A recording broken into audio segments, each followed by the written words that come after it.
Nigeria, oh our Nigeria.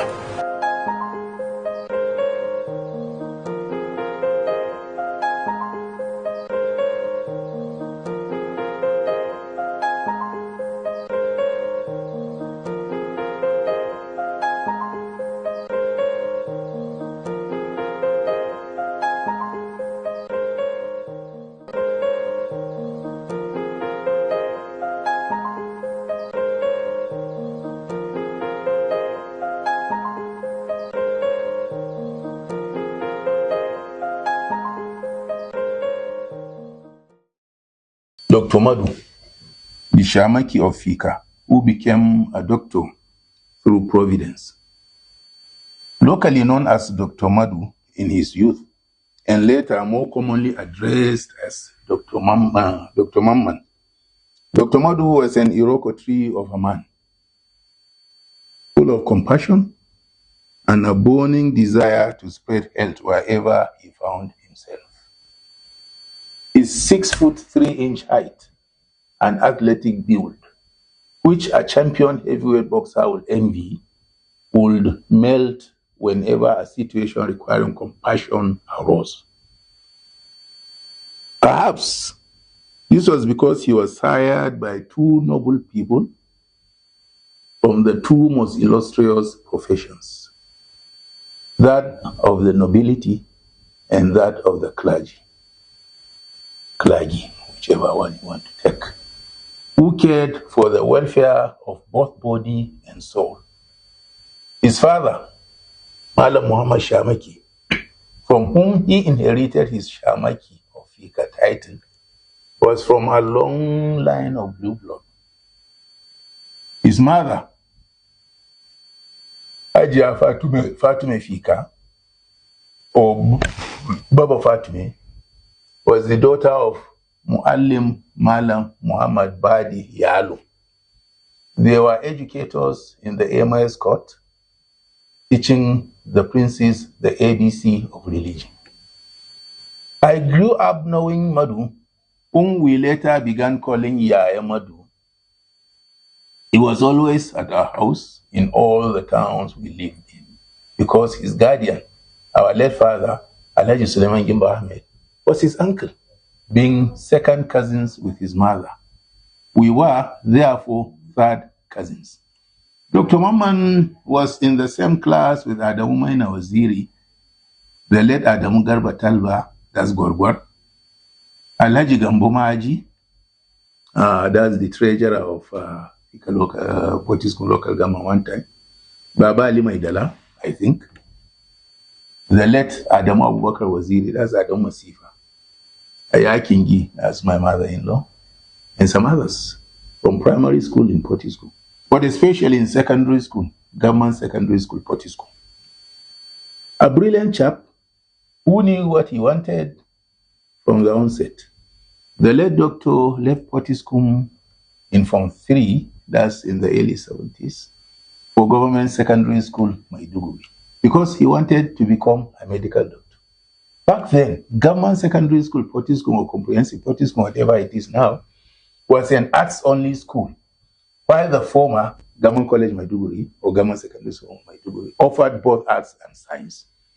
And so, with the aid of his guardian, who himself studied at Government Secondary School as provincial secondary school in the 50s of Maiduguri, and was then an information officer with the Northeast government, having returned from a tour of duty as a district officer, DO, at Gembu, in Sardona province, Dr. Mamman was transferred to Maiduguri to pursue his dream. At Government Secondary School, Maiduguri, he proved his brilliance and versatility. He played hockey for the school, ultimately representing both the school and Northeastern state in national competitions. His leadership abilities ensured he was elected the school's head boy, and his academic excellence earned him the championship of the mathematics competition open to final year students. At the school's academic block, his name is still engraved on boards, one as a head boy, and the other as mathematics champion, both of them in 1972. After my common entrance examination in 1977, I was admitted to the school. That's the most prestigious secondary school in the Northeast and later in Borno State, which became Government College Maiduguri in 1980. I still recall that day on our speech and prize giving day when, accompanied by Melford Okilo, then Governor of Rivers State, Governor Muhammadu Goni himself and all students of the school upgraded us, together with Government Girls Secondary School Maiduguri, to college status and instituted a student exchange program where 10 students from Rivers will come to study in our school under the state scholarship program. Already, there was one in place between our school and students from Kaduna and Anambra states, who are also on full Borno State government scholarship. As I mentioned earlier, our father was there. And to avoid truncating the trade, I made sure my son went there too. Incidentally, our father was in Kaigamari House, Dom 1, the same as Dr. Mamman some 10 years later, and I a few years after that. The gap between the three of us, as Dr. Mamman once told me, was Rafa. He called our father Rafa. That's maternal uncle in Bolewa language. He said, Rafa seniors me by 12 years, and I you by 12 years. So, you see, Dr. Mamman was someone I looked up to, an alter ego, a doppelganger that I could never match. He drew me close to him from when I was barely a child. I was his favorite amongst all my siblings. He would buy goodies and invite me to his corner at home for us to party. All the children loved him because he never returned home without something for everyone to taste. He made such a mighty impression on me that when I was to go to Form 1, I opted to use the metal box he used instead of the fancy boxes of the era. And I also played hockey. I also entered the math trophy competition. And I also became a prefect. While I excelled in hockey, becoming the highest goal scorer in the 1982 Borno State Inter-Secondary Schools competition, guiding my school to the finals, while we succumbed to Government Secondary School Damatru by 3-1, I could not become the head boy selected from the prefects. Still, I was the deputy house captain of my house, Kaigamari. Mathematics, too, was a hard nut for me to crack.